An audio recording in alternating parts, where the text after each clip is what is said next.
ساری لڑکیاں اچھی طرح چادریں لپیٹے معاذ کے ساتھ جانے کے لیے تیار تھیں۔ وہاں خواتین والے حصے میں ہی رہنا، ادھر ادھر مت پھرنا۔ معاذ نے نکلنے سے پہلے ایک بار پھر ان سب کو یاد کروایا۔ طوعاً کرہاً وہ جا رہا تھا۔ جواد صاحب نے عزت کا لفظ استعمال کر کے اس کا منہ بند کر دیا تھا۔ شادی سے صرف ایک دن پہلے اپنی سسرال جا کر مشترکہ فنکشن اٹینڈ کرنا اس کے نزدیک کچھ ایسا قابل شوق بھی نہیں تھا۔ قریشی ہاؤس کے سجے ہوئے گیٹ کے سامنے انہیں ریسیو کرنے کے لیے تقریباً معاذ کی ساری سسرال موجود تھی۔ خاور سفید شلوار قمیض پہنے، سبز پٹکا دونوں اطراف سے گردن میں لٹکائے بڑی محبت سے اسے ملا تو معاذ نے اسے حیرت سے دیکھا۔ وہ اس کے استعجاب کو بھانپ گیا اور قدرے شرمندہ لہجے میں بولا، یہ سب مشیل کی ضد ہے، ایک ہی بہن ہے ہماری اور اس کی کوئی بات میں رد نہیں کر سکتا۔ اصل میں ہمارے ہاں فنکشن میں سب رسمیں ہوتی ہیں اور مشیل کے کہنے پہ کچھ اور رسمیں بھی شادی میں شامل کی گئی ہیں۔ اس نے ایک مشہور بینڈ کو بھی بلوایا ہے جو آج پرفارم کرے گا، امید ہے تم انجوائے کرو گے۔ خاور چلتے چلتے بتا رہا تھا۔ اس کے لہجے سے بہن کے لیے محبت امڈی پڑ رہی تھی۔ خاور کے پاس سے تیل اور اپٹن کی خوشبو بھی آ رہی تھی۔ ایک ہاتھ پہ مہندی کے گل بوٹے بھی دکھائی دے رہے تھے۔ 3 دن پہلے ہی تو خاور کی تیل اپٹن کی رسم ہوئی تھی۔ مشیل نے ضد کر کے خاور کو اس رسم میں بھرپور حصہ لینے پہ آمادہ کیا تھا۔ تب ہی تو اس کا حشر ہو رہا تھا۔ اسٹیج کے سامنے صوفے رکھے ہوئے تھے جن کے کور سبز رنگ کے تھے۔ سامنے وسیع خالی جگہ پہ سبز ہی دریاں اور چاندنیاں بچھی ہوئی تھی۔ بلند آواز سے گانے بج رہے تھے۔ مبارک ہو، تم نے شرط جیت لی ہے۔ ارم پھولی سانسوں سمیت بھاگتی ہوئی اس کے پاس آئی تھی۔ مشیل کا چہرہ خوشی سے جگمگا اٹھا۔ انہوں نے کپڑے کون سے پہنے ہوئے ہیں؟ اس نے بے قراری سے پوچھا تو ارم شرارتی نگاہوں سے اسے تکنے لگی۔ ابھی خود دیکھ لینا، خاور بھائی کے سسرال والے بھی آ گئے ہیں۔ وہ اسے چھیڑ رہی تھی۔ پلیز ارم بتاؤ نا۔ وہ اس کے ہاتھ تھام کر جوش سے بولی تو اس نے کہا، سفید کلف لگا شلوار کرتا ہے۔ پھر تو اچھی بات ہے، تم یوں کرو یہ سبز پٹکا انہیں دے دو۔ سارے لڑکوں نے گلے میں ڈالے ہوئے ہیں، ابھی جب ڈانس پارٹی ہوگی تو سارے لڑکوں میں پٹکے کے بغیر وہ اچھے نہیں لگیں گے۔ مشیل نے سبز پٹکا اس کے ہاتھ میں تھمایا تو وہ کراہ کر رہ گئی۔ تم تو ابھی سے اتنی عزت کرنے لگی ہو معاذ بھائی کی، انہیں ان کہہ کر بلا رہی ہو۔ کہاں گے وہ بلند و بانگ دعوے، یہ کر دوں گی وہ کر دوں گی، قدموں میں نہ جھکایا تو نام نہیں، وغیرہ وغیرہ۔ ارے بھاگو یہاں سے۔ مشیل سنی انسنی کر کے پھولوں کا زیور پہننے لگی۔ ارم چند منٹ بعد ہی پٹکا لیے واپس آ گئے۔ معاذ بھائی نے واپس کر دیا ہے، کہہ رہے ہیں کسی اور کو دے دیں، وہ یہ نہیں اوڑھیں گے، ساتھ کہہ رہے تھے اس کی ضرورت لڑکیوں کو ہے۔ ارم نے جوں کا توں دہرایا تو مشیل کا چہرہ اپنی بات ٹھکرائے جانے کے احساس سے سرخ سا ہو گیا۔ شکر ہے اس کی باقی سہیلیاں اور کزنز مہمانوں کے استقبال میں مگن تھیں، ورنہ کتنا مذاق اڑاتی۔ اسے غصہ آتا تو گویا جن چڑھ جاتا، اسے چیزیں توڑ پھوڑ کر سکون ملتا، پر اس پر غصہ ظاہر کرنے کا موقع نہیں تھا۔ پھر بھی اس نے کلائی میں پہنا موتیے کا گجرا پتی پتی کر کے نوچ دیا۔ مسٹر معاذ کل بتاؤں گی تمہیں، اس نے دل میں عہد کیا اور نئے سرے سے میک اپ ٹھیک کرنے لگی۔ دوستوں کے ساتھ خاور اسٹیج پہ آ چکا تھا۔ مشیل اپنی دوستوں اور کزنز کے ساتھ سہج سہج چلتی بھائی کی طرف ہی آ رہی تھی۔ سبز لہنگے اور چولی میں ملبوس، پھولوں کے زیور سے آراستہ، اس پہ شاخ گل کا سا گمان ہو رہا تھا۔ خاور کے ساتھ معاذ بیٹھا ہوا تھا۔ مشیل کے بھائی اسے VIP کی حیثیت دے رہے تھے۔ مشیل بھائی کے سامنے نیچے زمین پہ پنجوں کے بل بیٹھ گئی اور خاور کے الٹے ہاتھ پہ ذرا سی مہندی لگا کر رسم کا باقاعدہ آغاز کیا اور مٹھائی کھلائی۔ ہر طرف سے دبے دبے قہقہوں کی آواز ابھر رہی تھی۔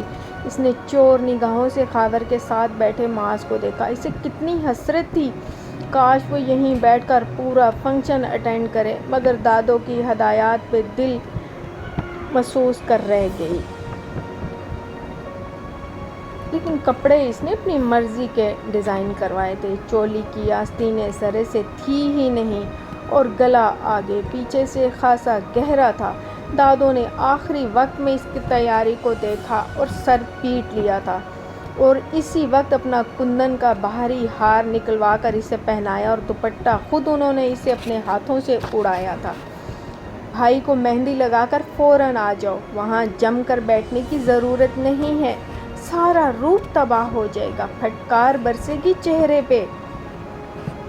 انہوں نے 1000 بار کا کہا جملہ نئے سرے سے دہرایا تو مشیل کے چہرے کے زاویے بگڑ گئے تھے۔ ایک نظر خاور کے دائیں جانب بھی دیکھ لو، انہیں بھی مہندی لگا کر لڈو کھلا دو۔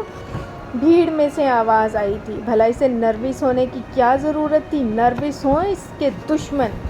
اس نے سامنے پڑی تشتری میں سے مہندی اٹھائی اور معاذ کی طرف ہاتھ بڑھایا۔ جی نہیں، مجھے اس کی ضرورت نہیں ہے، اس کا روکھا لہجہ تھا۔ مشیل کا ہاتھ وہیں رک گیا۔ ہار گئی، ہار گئی۔ لڑکیوں کی بھیڑ میں زور و شور سے اس جملے کی تکرار ہو رہی تھی۔ بے حد ہتک محسوس کرتے ہوئے مشیل اسٹیج سے اتر کر اندر آئی تو زندگی میں پہلی بار دادوں کو پوتی کی سعادت مندی پہ پیار آ گیا۔ ٹھیک کیا جو وہاں بیٹھی نہیں، معاذ کے گھر والے بھی آئے ہوئے ہیں جو تمہارے بیان کے مطابق قدامت پرست ہیں، انہیں کہاں یہ سب پسند ہوگا؟ لڑکی کو ویسے بھی بعد میں سسرال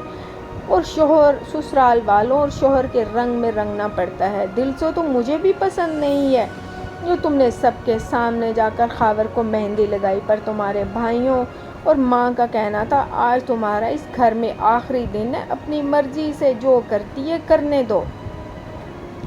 دادوں نے اس کے سرخ پڑتے چہرے کو دیکھا۔ وہ انہی کے ساتھ تخت پہ بیٹھ کے پھر پھولوں کو پتی پتی توڑنے لگی۔ اس نے دادوں کی بات کے بالکل دھیان نہیں دیا تھا، وہ اپنی سوچوں میں مگن تھی۔ یہ لوگ تو سچ مچ 18ویں صدی میں سانس لے رہے ہیں۔ گل اچھی خاصی خوبصورت لڑکی ہے، اور دوپٹہ کیسے چاروں طرف پھیلا کر اوڑھ رکھا ہے، ساری خوبصورتی چھپ کر رہ گئی ہے۔ اور یہ روڈ سا شخص جو ہمارے گھر اس خوبصورت محفل میں آیا بیٹھا ہے، اگر ایک نظر میری تیاریوں کو دیکھ لیتا تو اس کا کیا جاتا؟ بن رہا ہوگا میرے سامنے۔ سارے مرد یوں ہی بے نیاز بنتے ہیں، پر اندر سے گنوں کے پورے ہوتے ہیں۔ میں بھی اس میدان میں یوں ہی نہیں اتری ہوں، ہمیشہ اپنی مرضی کروں گی۔ شازینہ کہتی ہے اگر پہلے مرحلے پہ ہی عورت مرد سے شکست کھا جائے تو اس کا مطلب ہے کہ اب وہ ہمیشہ محکوم بن کر رہے گی۔ میں یہ سب نہیں کروں گی، کبھی بھی کسی بھی قیمت پہ معاذ کے سامنے نہیں جھکوں گی، بلکہ الٹا اسے جھکاؤں گی۔ کل تم میرے سامنے مزید اکڑ نہیں دکھا سکو گے۔ ساری بے نیازی کا ستیہ ناش نہ کر دیا تو مشیل قریشی نام نہیں میرا۔ اس کے عزائم بہت خطرناک تھے۔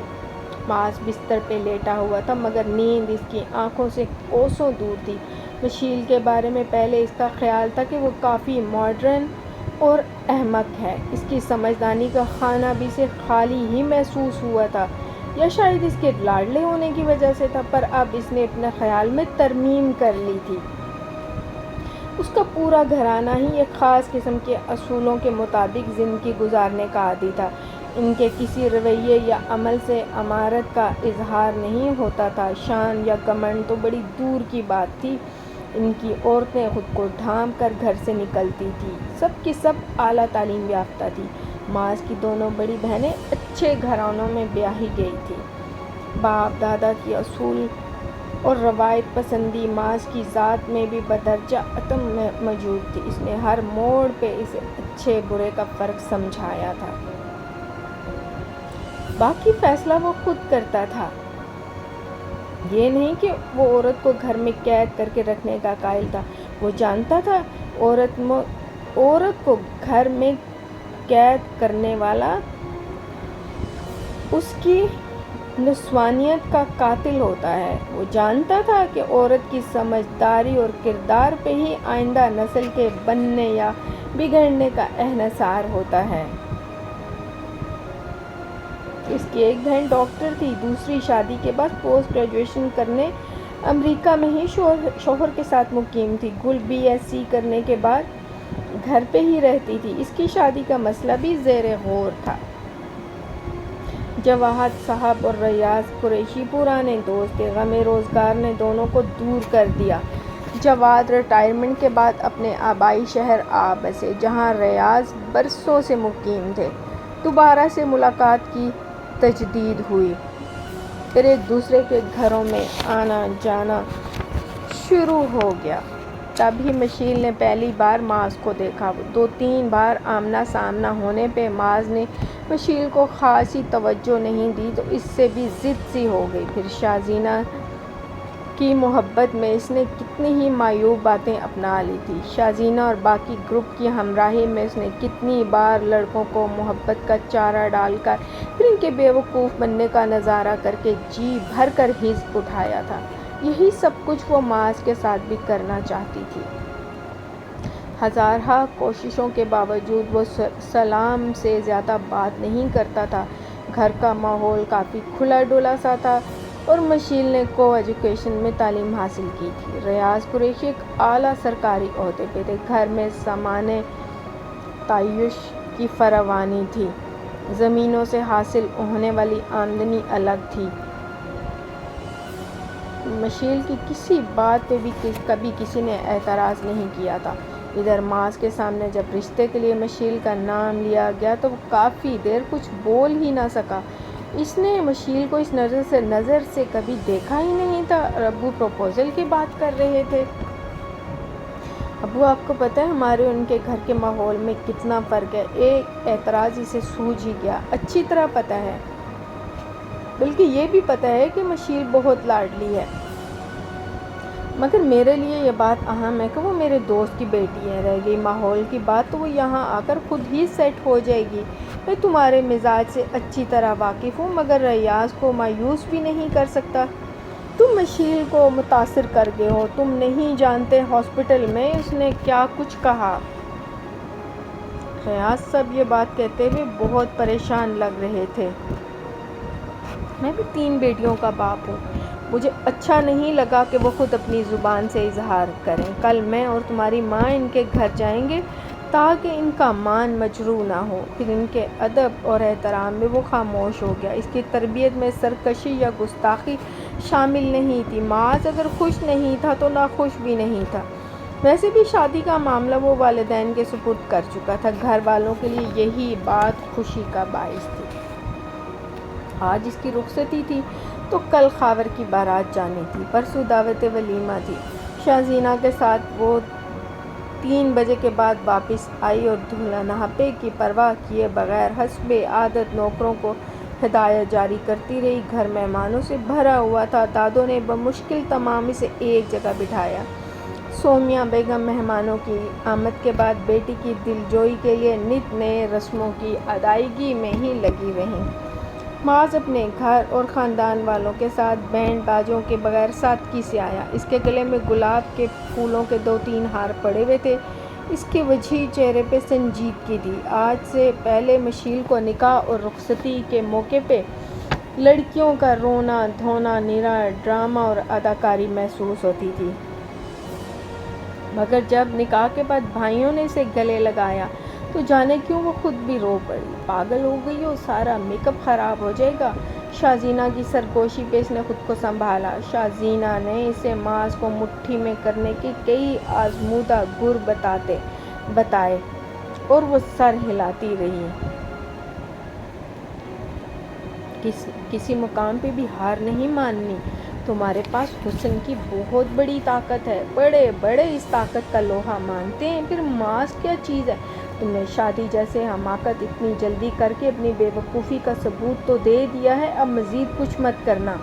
معاذ کو اپنے اشارے پہ چلانے کا عادی بناؤ، اپنے سوا کچھ سوچنے کا موقع ہی مت دو۔ ہر روز نت نئے انداز میں اسے اپنا اسیر بناؤ اور پھر اپنی بات منواؤ۔ اور وہ اپنی باتوں میں اتنی مگن تھی کہ جب معاذ بالکل سامنے آ گیا تو اسے پتہ چلا شازینہ بڑی چالاکی سے بات بدل گئی۔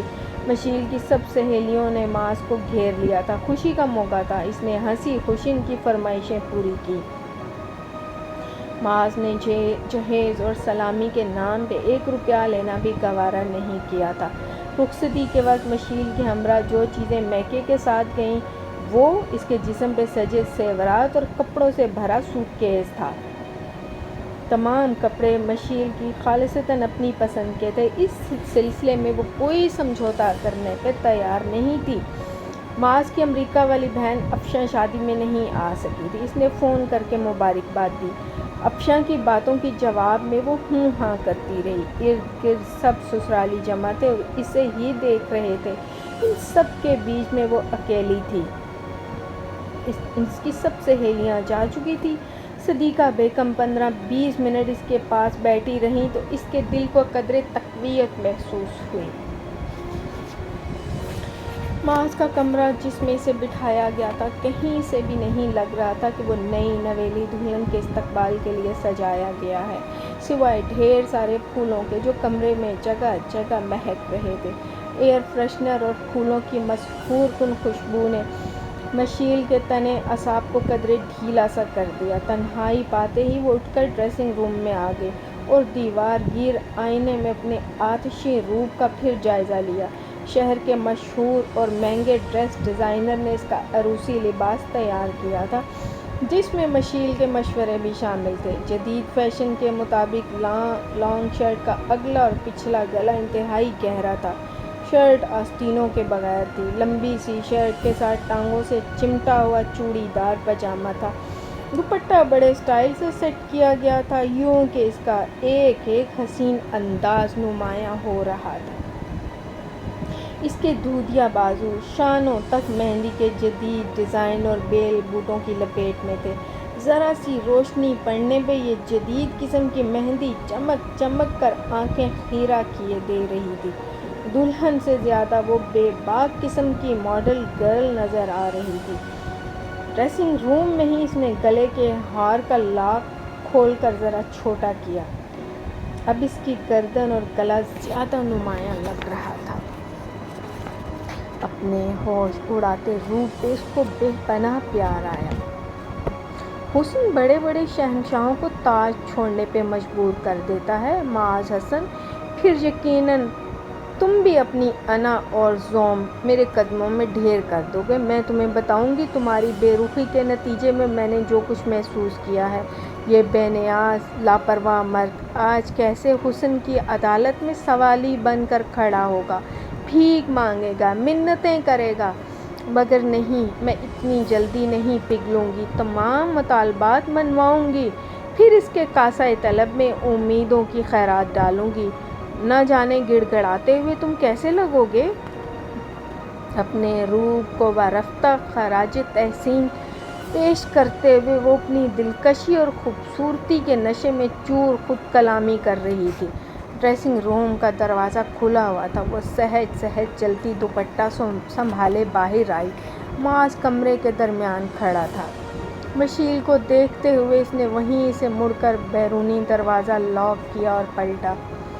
گزشتہ 7 روز سے مشیل خود سے جو وعدے کر رہی تھی وہ اب ریت کی بھربھری دیوار کی طرح محسوس ہو رہے تھے۔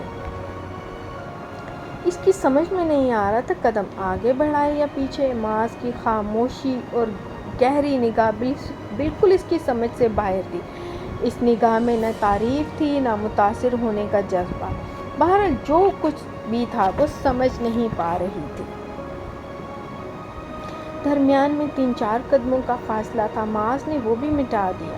تم اتنے عرصے سے مجھ سے یہ توقع کر رہی تھی کہ میں تمہارے حسن کو سراہوں، تمہارے حضور سراپائے سوالی بن کے آؤں اور تم میرے مردانہ غرور کی دھجیاں بکھیر دو۔ ایسا کبھی نہیں ہوگا، تمہارا واسطہ اور طرح کے مردوں سے پڑا ہوگا، تمہیں پتہ چل جائے گا میں کچھ مختلف ہوں۔ ویسے تمہارے حسن کو نہ سراہنا زیادتی ہوگی۔ معاذ حسن کا ایک ہاتھ اس کی کمر کے گرد حمائل تھا، دوسرے ہاتھ سے اس نے کمرے کی لائٹ آف کر دی۔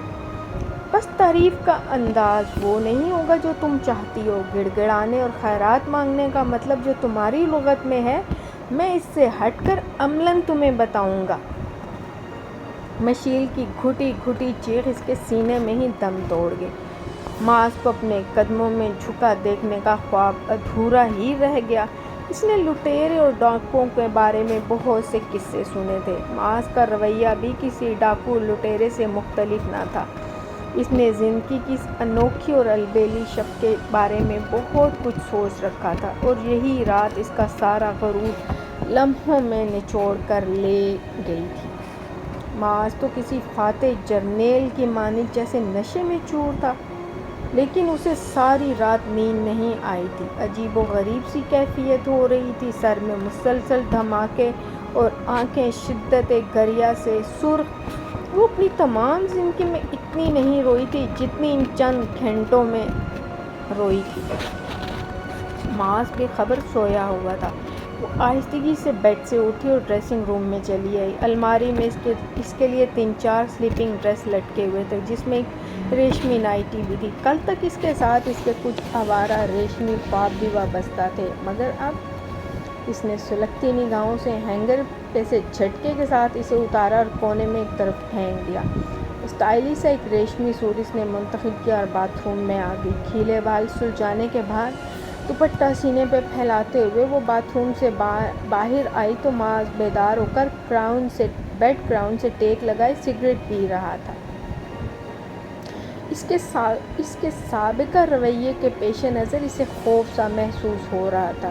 گھٹیا تھرڈ ریٹ ایکٹر کہیں کا، انسان کے روپ میں شیطان۔ ان الفاظ کو اس نے زبان پہ لانے کا خطرہ مول نہیں لیا تھا۔ دنیا جہان کی نفرت معاذ کے لیے اسے اپنے دل سے امٹتی محسوس ہو رہی تھی۔ وہ صوفے پہ بیٹھ گئی۔ معاذ گہری نگاہوں سے اسے دیکھ رہا تھا۔ وہاں اتنی دور کیوں بیٹھ گئی ہو؟ تم نے مجھے پگھلانے کا عزم کیا ہوا تھا۔ میرے پاس آؤ، اتنا کمزور نہیں ہوں کہ پگھل جاؤں۔ صاف لگ رہا تھا وہ اس کا مذاق اڑا رہا ہے۔ یہاں آؤ اور بیڈ سے یہ سب سمیٹو۔ اس کا اشارہ مشیل کے زیورات کی طرف تھا۔ وہ من بھر کے قدم اٹھاتی بیڈ کے پاس آئی اور تمام زیورات اٹھا کر دراز میں ڈال دیے۔ ہمارے درمیان سے تمام حجاب دور ہو گئے، پھر بھی تم یوں ری ایکٹ کر رہی ہو جیسے بڑی باحیا اور چھوئی موئی لڑکی ہو۔ آپ میرے کردار پہ حملہ کر رہے ہیں۔ کردار پہ حملہ؟ کیا مطلب ہے اس کا؟ تمہیں کردار کا مطلب پتہ ہے؟ اور تم خود جتنے باکردار ہو مجھے بھی پتہ چل گیا ہے۔ وہ دل ہی دل میں تپ کر بولی۔ اس کی طرف سے مسلسل خاموشی محسوس کر کے معاذ باتھ روم میں چلا گیا۔ مشیل کو نئے سرے سے رونا آ گیا۔ کاش اس کا سامنا معاذ سے نہ ہوا ہوتا، کاش اس نے معاذ کو ہرانے کا عہد نہ کیا ہوتا، کاش اس روز وہ گل کے گھر نہ جاتی، کاش خاور بھائی کے سامنے وہ چند الفاظ اس کے لبوں کی گرفت سے آزاد نہ ہوتے۔ کتنے سارے کاش نے اس کا احاطہ کر لیا تھا۔ افسوس، صد افسوس۔ جس شخص کو اس نے ہیرا سمجھا تھا وہ تو عام سا پتھر تھا، پرلے درجے کا گھٹیا اور شقی القلب شخص۔ میں ایک پل بھی مزید اس کے ساتھ نہیں رہوں گی۔ مجھے شاید اس بات کی سزا ملی ہے جو میں یونیورسٹی فیلوز کو محبت کا جھانسا دے کر ان کے تڑپنے کا نظارہ کرتی رہی ہوں۔ کتنا بڑا دھوکہ ہوا ہے میرے ساتھ، مگر میرا جرم اتنا بڑا تو نہیں ہے جتنی زیادہ مجھے سزا ملی ہے۔ ماما آئے میں انہیں سب بتاؤں گی۔ معاذ باتھ روم سے باہر آیا تو اس نے فوراً آنسو صاف کر لیے۔ میرے بارے میں ہی سوچ رہی تھی نا، شاید ایک کو میری بدسلوکی کے بارے میں بتانے کا ارادہ ہے۔ کہیں اخبار میں اشتہار چھپوانے کا پروگرام تو نہیں ہے جس پہ جعلی حروف میں سرخی جمائی گئی ہو 21ویں صدی کی مظلوم عورت۔ اگر ایسا سوچ رہی ہو تو اس پر عمل مت کر بیٹھنا۔ اب کے معاذ کا لہجہ بہت سخت تھا۔ 10 بجے کے قریب شازینہ اور اس کی دوسری سہیلیاں آ گئی۔ معاذ نے ہنس کر خوش دلی سے ان کا استقبال کیا اور بے باک جملوں کا بڑی برچستگی سے جواب دیتا رہا۔ گل ناشتہ لائی تو مشیل نے بمشکل تمام چند لقمے لیے، البتہ معاذ نے ڈٹ کر ناشتہ کیا۔ مشیل کے چہرے سے صاف عیاں تھا اس کی طبیعت ٹھیک نہیں ہے۔ گل نے ڈسپرین کی 2 گولیاں پانی کے ساتھ اسے لا کر دی تو وہ بہت ممنون ہوئی۔ پھر نہ جانے کب اسے نیند نے آ دبوچا، اسے خبر ہی نہیں ہوئی۔ 5 بجے کے قریب صدیقہ بیگم نے اسے جگایا کہ وہ خاور کی بارات میں جانے کے لیے تیاری کرے۔ گل نے اس سلسلے میں اس کی مدد کی۔ کل کی طرح آج بھی وہ اچھی لگ رہی تھی، مگر شوخی و بے باکی اس کے سراپے سے آج مفقود تھی۔ نگاہیں بھی انجانے خوف سے جھکی ہوئی تھیں۔ پوری تقریب میں وہ خاموش رہی۔ شازینہ نے بھی اس خاموشی کو نوٹ کیا۔ کیا بات ہے، ایک ہی رات میں بدل گئی ہو، کسی کو لفٹ ہی نہیں کروا رہی؟ گل پاس ہی تھی، ورنہ وہ ضرور اس کا جواب دیتی۔ محض مسکرا کر رہ گئی۔ خاور کی دلہن گھر آ گئی، سب اس کی پذیرائی میں لگے ہوئے تھے۔ خاور بہت خوش لگ رہا تھا۔ راحت سے جی جان سے اس نے محبت کی تھی، بس راحت کی پڑھائی ظالم سماج بنی ہوئی تھی۔ جو ہی وہ فارغ ہوئی، خاور نے شادی کی جلدی مچا دی۔ اب راحت اس کے خوابوں کی تعبیر بنی، اس کے پہلو میں تھی۔ مشیل کو لگ رہا تھا وہ یہاں ہوتے ہوئے بھی اس بھرپور منظر کا حصہ نہیں ہے۔ سب کے چہرے پرسکون اور مطمئن تھے، ایک اسی کے اندر بھانبڑ جل رہے تھے۔ اس کا واپسی کو جی نہیں چاہ رہا تھا، بلکہ دل کر رہا تھا ابھی چیخ چیخ کر بھرے پورے گھر میں ماس کے چہرے پہ پہنا نقاب اتار دے۔ اس کے سب بھائی، پاپا، مما اور بھابیاں ماس کے آگے پیچھے پیچھے جا رہے تھے۔ مما کمرے میں نئی دلہن کے پاس گئی تو مشیل بھی ان کے پیچھے چلی گئی۔ سب بہت خوش لگ رہے تھے۔ گل دیکھو، میری طبیعت خراب ہو رہی ہے، اس نے روحان سے لہجے میں پاس سے گزرتی گل کو روک لیا۔ یہ اعلان تھا اس بات کا کہ مما بھی اپنی لاڈلی بیٹی کی خاموش فریاد سن لیں۔ وہ اس کے پاس چلی آئیں۔ تمہیں تو سچ مچ ٹمپریچر ہے، اگر تمہاری طبیعت یوں ہی خراب رہی تو کل کے فنکشن میں شرکت کیسے کرو گی؟ ذرا سی دیر میں ہی سب اس کے پاس چلے آئے۔ ماس کو بھی خبر ہو گئی۔ کیا ہو گیا ہے تمہیں؟ شاید کسی کی نظر لگ گئی ہے۔ وہ ماما کے اس تبصرے پہ خاموش ہی رہا۔ خاور بھی سب کچھ چھوڑ کر بہن کے پاس آ گیا۔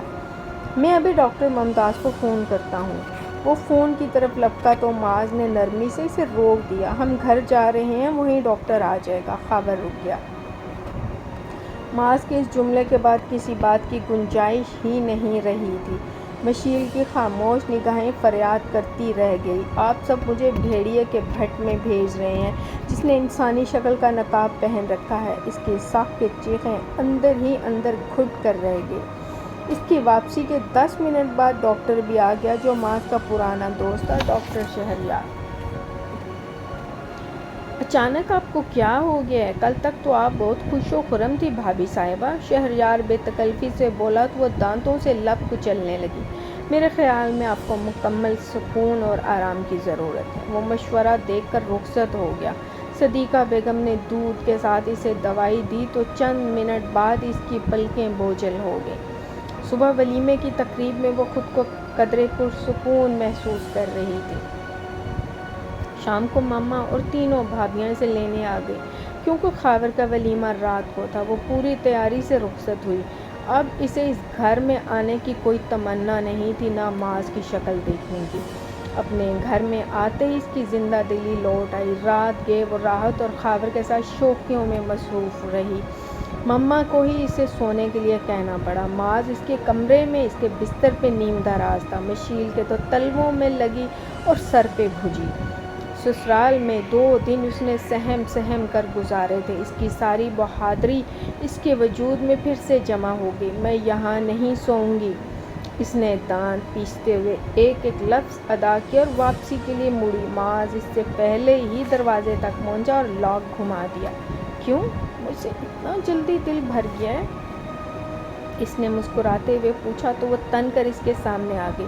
میں تمہیں اب ایک لمحہ بھی برداشت نہیں کر سکتی، نہ تمہاری شکل دیکھنا چاہتی ہوں۔ اب تو مجبوری ہے، میں کسی مجبوری کو نہیں مانتی، مگر اب تو ماننا پڑے گا، کیونکہ اپنی فرینڈز کے سامنے تم نے مجھے ہرانے کا عہد کیا تھا۔ میں ذرا الٹی کھوپڑی کا آدمی ہوں، چپ چاپ یہاں سو جاؤ۔ تمہاری طرح مجھے بھی تم سے کوئی دلچسپی نہیں ہے۔ تم سچ کہہ رہے ہو؟ بالکل 100% سچ، میں جھوٹ نہیں بولتا۔ تو اس دن وہ سب کیا تھا؟ تمہارا اپنا کہا تمہارے سامنے آ گیا تھا، وہ مزے سے بولا تو مشیل نے خاموشی میں ہی عافیت محسوس کی۔